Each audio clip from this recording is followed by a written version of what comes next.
তুরস্ক দ্রুত তাদের ড্রোন প্রযুক্তিকে এমন এক পর্যায়ে নিয়ে গেছে যেখানে যুদ্ধের ধরনই বদলে যাচ্ছে। আজকের যুদ্ধে শুধু যুদ্ধবিমান নয়, আকাশে নীরবে কাজ করছে এমন অস্ত্র যেগুলো কম খরচে নির্ভুল আঘাত হানতে পারে। আজ আমরা জানব তুরস্কের এমন 5টি ড্রোন সম্পর্কে যেগুলো ভবিষ্যতে আকাশ যুদ্ধকে নতুনভাবে গড়ে দিচ্ছে। 5 নম্বরে রয়েছে বাইরাক্তার TB2। এই ড্রোনটি ছোট আকারে হলেও খুব কার্যকর। এর দৈর্ঘ্য প্রায় 6.5 মিটার, তাই এটি সহজে রাডারের চোখ এড়িয়ে কাজ করতে পারে। এর উইংস্প্যান প্রায় 12 মিটার, ফলে এটি দীর্ঘ সময় আকাশে থাকতে পারে। এটি প্রায় 220 কিমি ঘন্টা গতিতে ওড়ে এবং প্রায় 150 কিলোমিটার রেঞ্জে কাজ করতে পারে।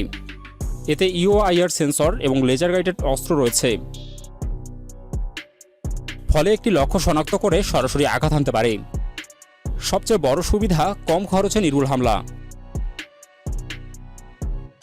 4 নম্বরে রয়েছে TAI আনকা। এই ড্রোনটি আকারে বড় এবং বেশি উন্নত। দৈর্ঘ্য প্রায় 8 মিটার, উইংস্প্যান প্রায় 17 মিটার। এটি প্রায় 250 কিলোমিটার ঘন্টা গতিতে উড়তে পারে এবং স্যাটেলাইট লিঙ্ক থাকলে প্রায় 2000 কিলোমিটার দূর থেকেও অপারেশন চালাতে পারে। এতে SAR রাডার এবং অ্যাডভান্স সার্ভাইল্যান্স সিস্টেম রয়েছে।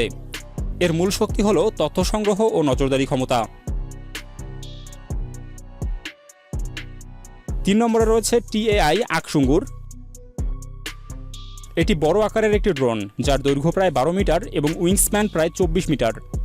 এটি 40 ঘন্টার বেশি আকাশে থাকতে পারে, যা দীর্ঘ সময় নজরদারির জন্য খুব গুরুত্বপূর্ণ।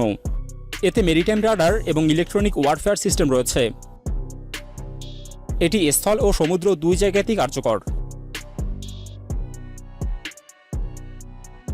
2 নম্বরে রয়েছে বাইরাক্তার আকিনোজি। এই ড্রোনটি বড় এবং আক্রমণাত্মক মিশনের জন্য তৈরি। দৈর্ঘ্য প্রায় 12.2 মিটার, উইংস্প্যান প্রায় 20 মিটার। এটি প্রায় 360 কিলোমিটার ঘন্টা গতিতে উড়তে পারে এবং 1300 গতির বেশি পেলোড নিতে পারে। এতে AESA রাডার রয়েছে, যা নিজেই লক্ষ্য খুঁজে বের করতে পারে। এটি প্রায় যুদ্ধবিমানের মতো কাজ করতে পারে, একটি আনম্যান্ড স্ট্রাইক প্ল্যাটফর্ম। 1 নম্বরে রয়েছে বাইরাক্তার কিজিল এলমা।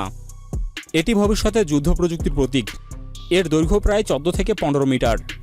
এতে স্টেলথ ডিজাইন ও ইন্টারনাল অস্ত্রভাণ্ডার রয়েছে, ফলে এটি সহজে রাডারে ধরা পড়ে না। এটি উচ্চ গতিতে ওড়ে এবং দ্রুত আঘাত হানতে পারে। এটি ক্যারিয়ার বেসড অপারেশনও সক্ষম, অর্থাৎ সমুদ্র থেকেও যুদ্ধ করতে পারে।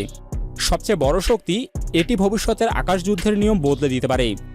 সবশেষে বলা যায়, তুরস্কের এই ড্রোন শক্তি শুধু নতুন অস্ত্র নয়, বরং যুদ্ধের কৌশল পরিবর্তনের ইঙ্গিত।